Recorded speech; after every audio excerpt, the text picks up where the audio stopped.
Your weekly community service show, Your Business Matters with Pallavi Ahluwalia of Ahluwalia Law Offices. Tune into their show between 10:30 a.m. and 11 a.m. every Wednesday on 104.9 FM and ask her all your legal questions. Ms. Ahluwalia owns and operates Ahluwalia Law Offices PC. She received her law degree in 1996 from Southern Methodist University in Dallas, Texas, and also has a graduate degree in English Literature and Master of Philosophy in English Literature from the University of Punjab, Chandigarh in India.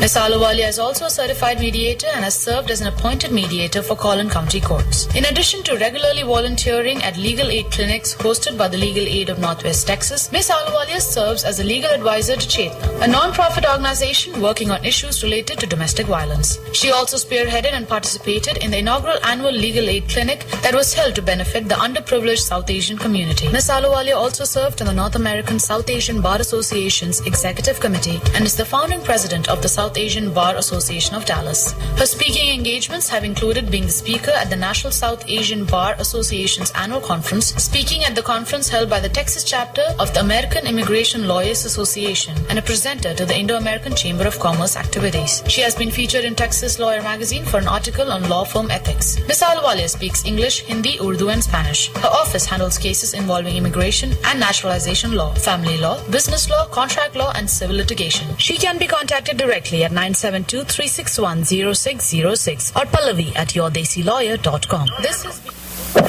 972-361-0606 is their number. Yes, get in touch with them if you need to seek opinion about your question or your case. Well, you do need to get in touch with her beyond the show, and that number would be 972-361-0606.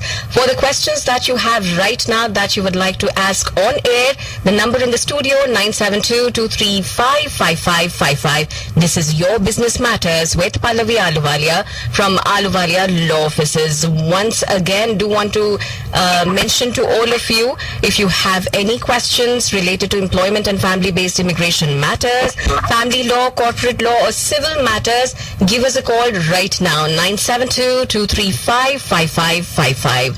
With that, ladies and gentlemen, get ready to welcome Pallavi Ahluwalia on the airwaves of Fun Asia Radio 104.9 FM. A very good morning to you, Pallavi.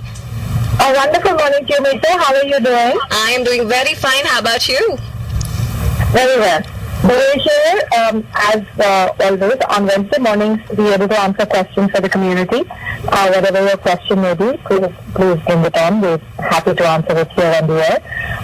Also, we attempt and bring you some updates, and the updates right now that we have is that we're seeing a new trend of RFEs that are coming in for the 485s that have been pending. We're seeing that the government is asking for I-9, and this pertains also to the naturalization applications. So I want you all to be aware as to the I-9 RFE. Just treat that seriously, because that's the government trying to trip you up to understand whether you worked in an unauthorized manner for anyone during your past status, either as a non-immigrant or even if at any point as an immigrant you stated that you were a U.S. citizen. So we'll get to the bottom of why these RFEs are coming. We kind of know that this is a tougher adjudication standard, and that's the reason we're seeing that. But we'll bring to you what else is going on with here. With this update. Excellent. Number in the studio once again, if you want to ask question to Pallavi right now, 972-235-5555. So should we start taking the calls, Pallavi? Absolutely. Let's do that. All right, Fun Asia Radio, you're live on the air. Go ahead and ask your question to Pallavi, please. All right, you're live on the air. Go ahead and ask your question, please. Hey, hi, good morning. This is Bhosna here. I have a question related to OPT student. So can the OPT student work in 1099? Yes. So we're talking about somebody who has an EAD, correct? And they're about to work for an employer. They don't have to work as an employee, which is a W-2. It is, since they're students, they're not expected to either pay their share of taxes at this point. Okay. Okay. Thank you. All right. That's fine. Thank you for your call. 972-235-5555. Number in the studio. This is Your Business Matters with Pallavi Ahluwalia. Go ahead and ask your question, please. You're live on the air. Yeah, hi. My question is on the family-based immigration visa. My brother actually applied for my other siblings in 2005, and based on the visa bulletin, the dates that they show, is it? Do I need to look at their receipt date as the date on the visa bulletin that they go by? No, it is. So they have an I-130 approved already or not yet? Yes, they have been approved a long time ago. Yeah, so then that would be a priority date that you're looking for. So on the approval notice, the date that shows when it was approved, that's the date I need to look in the visa bulletin? No, it is not the date of approval, but a priority date. That's a different column, and it should be there on the I-130. This is usually the received date, or the receipt date, and the priority date should be the same. Once in a while we notice that the priority date may be a few months off for some strange reason, but otherwise it's not the date that the case is approved, but the date it was received. Okay, that's my question. Thank you so much, I appreciate it. So look at the column though, that says the PD, the priority date, and go with that. Okay, thank you, ma'am. All right. Thank you for your call. Going to our next caller, Fanisha Radio. You're live on the air. Please ask your question to Pallavi. Hi, Pallavi. I have a situation wherein I'm doing H1 transfer and I've got RFE, the third RFE, which can be very critical for me. But I am also filing I-485 using cross-chargeability, as my wife is from a different country, which is current for EB2. My question is, this worst case is that RFE is intent to denial and I have applied for I-485. Can I still stay here and work, or I can only stay here and cannot work? So if you have a 485 that provides the EAD to you, that's the only time that you can work. So if you let this case get denied, then the only what you could do is to stay and just be here, but not to be able to work. And when there is a notice of intent to deny, I usually don't want anyone to leave it in your records, because you don't want the 485 to be filed and later on dismissed or denied for fraud charges. Okay, so you're saying, yes,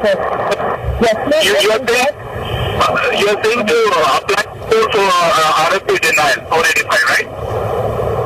And I'm saying do get all the benefits that you're allowed, which is filing the 485 for sure. But I'm also saying don't give up on the H1B. If there is a notice of intent to deny, please contest it. Please establish good faith. Okay, because even later on, if this were to be denied for anything that is related to something that wasn't right or fraud, then it can come back and haunt your 485. Thank you. All right. Thank you for your call. 972-235-5555 number in the studio here, and we do have Pallavi Ahluwalia live on the airways answering all your legal questions right now.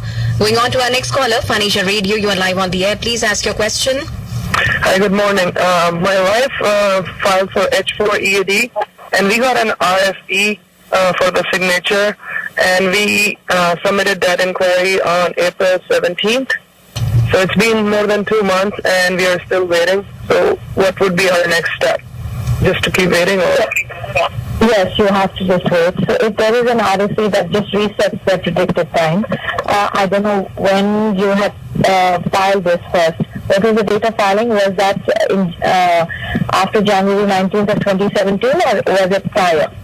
Yeah, it was filed after January 19th. It was filed in April, and we got an RFE within like a week.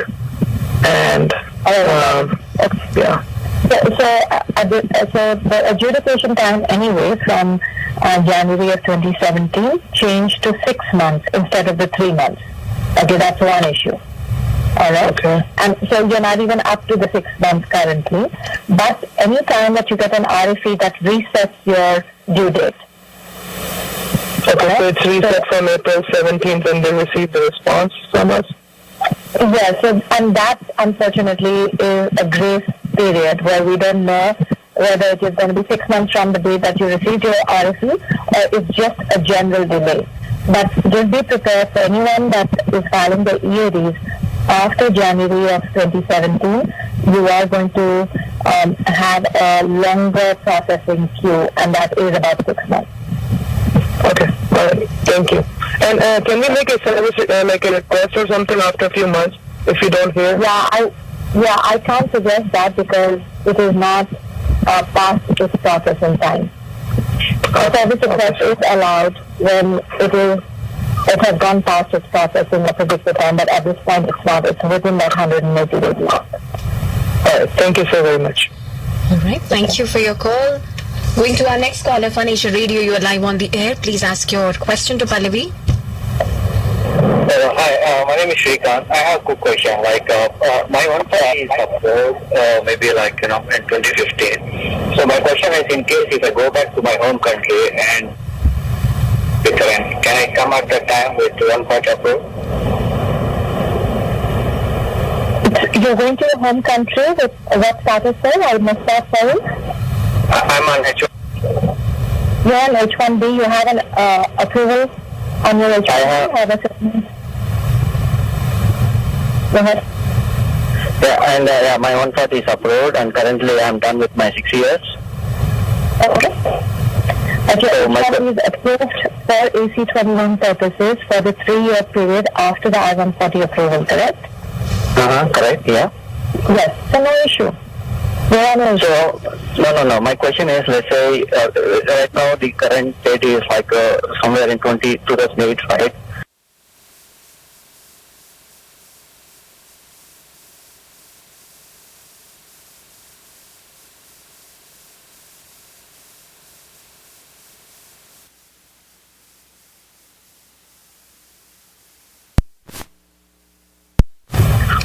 After 6 or 7 years. So you're not just making a trip to your home country and returning to the country, you're planning on staying abroad and then coming back. Yes, so that priority date that you have, as long as the employer does not withdraw the I-140, still remain yours. So now you have to check in your I-140 if the I-140 was marked for consular processing or it was marked for filing an adjustment of status in the country.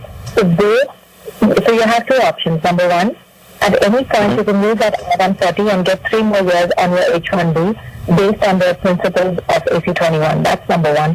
Number 2, if you're not planning on using your H1B, but you just want to come in as an immigrant, then you have an option to, if this is filed for, if it indicated that you want to file an adjustment, either come into the country again on your H1B and to be able to file your adjustment of status in the country, or file an 824 and make this case to the consulate. So whenever the dates get current, maybe in 6 years or 7 years, the consulate reaches out to you and issues you the free bills, and then you can come through the immigrant processing through the NBC. And that's your own option. Okay, perfect. Thank you very much, Vallavi. Thank you. Okay, all the Thank you for your call. 972-235-5555 is the number in the studio. This is Your Business Matters with Pallavi Ahluwalia from Ahluwalia Law Offices. AhluwaliaLaw.com is their website. YourDCLawyer.com, if you type in, takes you to AhluwaliaLaw.com. It redirects you to that website, which holds a lot of information, including their physical address and, of course, their number, which is 972-361-0606. Do take an appointment if you need to see Pallavi for detailed consultation, private consultation. All right, moving on to our next caller, Fun Asia Radio. You're live on the air. You can go ahead and ask your question to Pallavi. Hi. Yes, go ahead and ask your question to Pallavi. Yeah, my name is Ratnamala. Actually, my husband is having a H1 visa and I'm on H4. Recently, he applied for renewal of H1, not recently, in October, and he got it premium done and he got his H1, but it's in October and we didn't get our H4 yet. So what can be the reason and what should we do next? So was it later upgraded to premium or it was filed in the premium processing service along with the H4? It is filed. It is filed premium along with H1. Okay, that is very odd. For them not to have considered the H4. So you have to understand one thing. What they do at the premium processing unit is process the H4s as a courtesy. It's not the associated firm for premium processing. However, they do that as a courtesy. So if they're running behind or some other issues where in your case, then it's possible for them to have moved that into regular processing and to have done this. Now, this would be the kind of case that I would suggest a service inquiry on. Just let them know that this is a case that's been pending, because at this point we're almost at 8 or 9 months, correct? Yes. Okay, so that's one option. So do a service request and see what happens with that. And the second option is you could take your husband's approval notice is 797, and you can go to a consulate and stamp yourself with an H4 and re-enter the country. So that would immediately give you the H4 status that you're looking for. So I'm not sure if you have some benefits also that were requested for in that application. Yes, and because I applied long back, I applied for EAD, and I was having EAD, and now I cannot work because I don't have any EAD and not for approval. Yeah, so to enable a quicker processing, I would suggest getting your H4, coming back into the country, filing for your EAD, and the new bill that came in January of 2017 allows people to use the receipt notices on the EAD. This was an extension of the EAD, and to start working with the receipt notice of the EAD. So that is allowed to you if you had a previous EAD. All right. So at this point, I would suggest that to hasten your process, I would just say go consular processing, re-enter the country, file your EAD, and then take it on from there. Oh, thank you very much. It's like I can go with my husband's 797 out of the country, and I can enter, then they can give me H4. Right. In your case, you'll have to go for visa stamping. You'll have to go for stamping at the consulate. I suggest going to the home country. And there are some consulates that take you on a discretionary basis that they're not required to process you. That's one thing. But along with the 797, you'll also need his proof of current status, his his employment letter, pay stubs, anything that shows that he's employed. Okay. Yeah, I can do that. Thank you very much. All the right. best. Thank you for your call. Going to our next caller, Fanisha Radio. You are live on the air. Please go ahead and ask your question. Thank you for taking my call. I'm currently in EAD. When I apply for a job, do I need to say yes to if I'll need sponsorship in the future? So I'm not understanding your question. Could you clarify that? There's a little bit of disturbance, but let's ask that question. Can you possibly turn off the... Are you on speaker, sir? No, I'm not. Okay. Is there a window that is open? Are you driving right now? Because we are getting a lot of disturbance in the line. Is there any way you can, reduce that? Oh, absolutely. Is it clear now? It's a lot better. Right, Pallavi? Oh, okay. Okay, let's go ahead. Yes, I'm on EAD right now, and I was trying to find out if when I apply for a job, do I need to click on the question that says if I'll need a sponsorship in future? So where is the EAD coming from? Based on OPT? Okay, so you're allowed only a certain month of being without a job, right, on the OPT, so as long as you keep up with that. So the sponsorship question, in the future, so at this point you're not requiring anything. Now, I don't have the STEM OPT, and it requires the e-verifier of your employer, and requires them to finish the form that's associated with that. That's one thing. If that's not the case, you could say no. But if you're planning on having this employer sponsor you for an H-1B, I would suggest bringing that up a bit later. So if you're authorized to work for a year at least, I would just say at this point you don't require sponsorship. So if this is your first OPT, then the answer should be no currently. And then if this works out for you and the employer is willing to go ahead for sponsorship, then they will. Okay. So if I intend not to file for H-1B in future, then it'll be okay for me to click on no, right? Correct. So, and I think what this speaks to is whether you need the employer to sponsor you immediately at the time that they have to hire you. And a later question, and depending on whether you like the job or not, or whether you want to stick there or not, would require them to file their H-1B. Require a sponsorship at this point on the application may minimize your chances to be interviewed. So I would suggest at this point, if you don't require it, I would mention it. If later on this works out and the employer is willing to go forward, at that point you may want to check with. Okay, absolutely. Thank you so much, Pallavi. Thank you for your call. Going to our next caller, Fun Asia Radio. You're live on the air. Go ahead and ask your question. Hello, Pallavi. Good morning. Good morning. How? I'm good. We renewed my mother-in-law's green card back in January. It's been almost more than 6 months. So I'm just wondering how long it takes. It takes about 13 to 15 months to get that I-90 approved. It's a long only. Correct. So this is an I-90 you filed, correct? Renewed green card. Yes, so that should be the I-90. And yes, it takes between 12 to 15 months. 13 to 15 months is what it is. Yeah.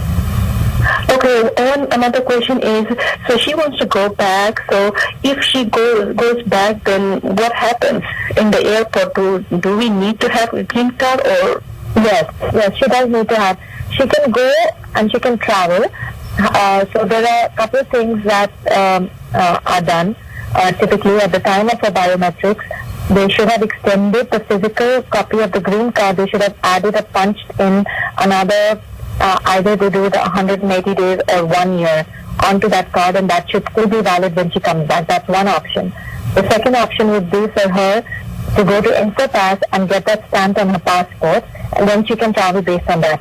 She can't travel if she has none of these, and because she will not be allowed entry. So it means that it takes almost a year to renew the green card? Yes, it takes about, like I said, about 12 to 15 months, ma'am. Oh, okay. All right, thank you, ma'am. All right. All the best. Thank you for your call. And Pallavi, we have exactly 2 minutes on the clock. Do you think we can take one last caller very quickly? Yes, and I also had a quick update, but and this is similar to the question that we had from this caller, but let's quickly take the call and see if I can squeeze in my update. Do you want to give us the update first? Because we will not probably have enough time after that, I think. So there is a general problem that I'm noting when we have parents that are traveling, and when they are traveling outside, what all they need to present. Once in a while, we'll hear from someone that they've lost a green card while they are abroad. Now, there is an option to be able to use an I-131A, and that is something that can be used by someone who's lost their green card while they're on a trip abroad, and if they don't have a re-entry permit. So that is something that is allowed to be used on a temporary basis, and we'll bring this up more. Now the question quickly, please. Pallavi, we just have 1 minute left. I think it will be very difficult for us to do that. I know you're very, very keen on attending all the questions. We will leave it for the next week, next Wednesday. How about that?